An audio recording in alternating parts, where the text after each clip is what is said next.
Queen Olive were serious people. They read serious books, they said serious things, and when they finally had a son, they named him the most serious name they could think of. Ernest. He'll be like just us, the king told the queen. But the queen had serious doubts. You better have a talk with him, she told her husband. A serious talk. Where's the king in here? You see him?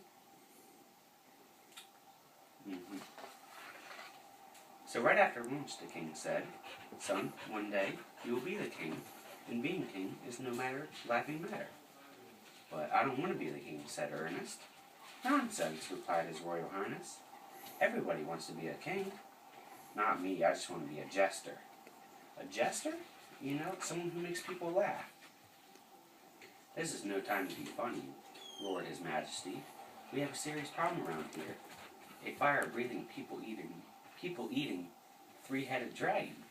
A dragon was certainly nothing to laugh about. Even Ernest knew that. Still, he wanted to try being a jester at least once. So the next day he tiptoed past the royal guard, slid down the royal banister, and rushed outside. He had a couple of jokes he wanted to tell. All he needed was an audience.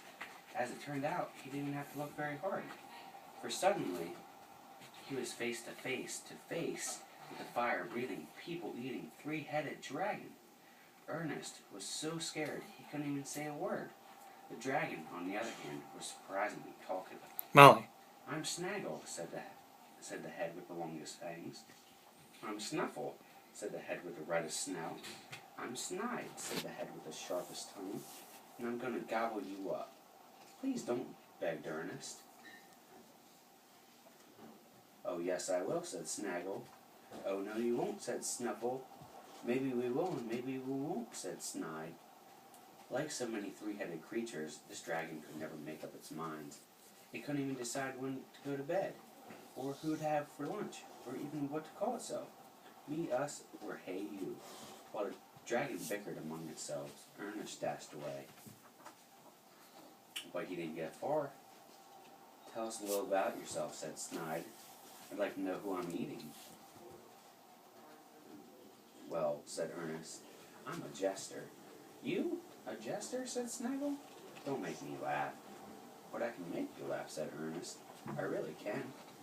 "Impossible," said Snuffle. "We haven't laughed in 1,000 years." That gave Ernest an idea. "If I can make you laugh, will you let me go?" "You must be mad," said Snaggle. "You must be tasty," said Snuffle. "He could be funny," said Snide. "We'll give you 2 chances, or maybe 3. So Ernest made a funny face. "Not funny enough," snarled Snaggle. "Not monstrous enough," snorted Snuffle. Quit while you're ahead. Can't read. "Quit while you've got a head," said Snide. So Ernest tried a flip, but the flip was a flop. "I'm getting a headache," said Snaggle. "I'm getting bored," said Snuffle. "I'm getting very, very hungry," said Snide. Ernest had 1 chance left, but no matter how hard he tried, he couldn't think of anything funny. "I should have stayed home and just been the king," he said to himself. Are you filming this? The dragon, meanwhile, was getting impatient. It gnashed its teeth. It blew smoke rings. It tapped its hairy toes. Those toes gave Ernest another idea. Tickling, and before you could say, Snaggle, Snuffle, and Snide, that dragon was laughing so hard, huge tears poured down its snouts. "Please, please, please," it cried. "No more tickling. Only if you stop gobbling people up," Ernest said. To which the dragon said, "We promise, yippee!" What happened next? Some people say Ernest ran all the way back to the castle and was never funny again. He read serious books, said serious things, and never got in trouble. But others insist the tale ends quite differently.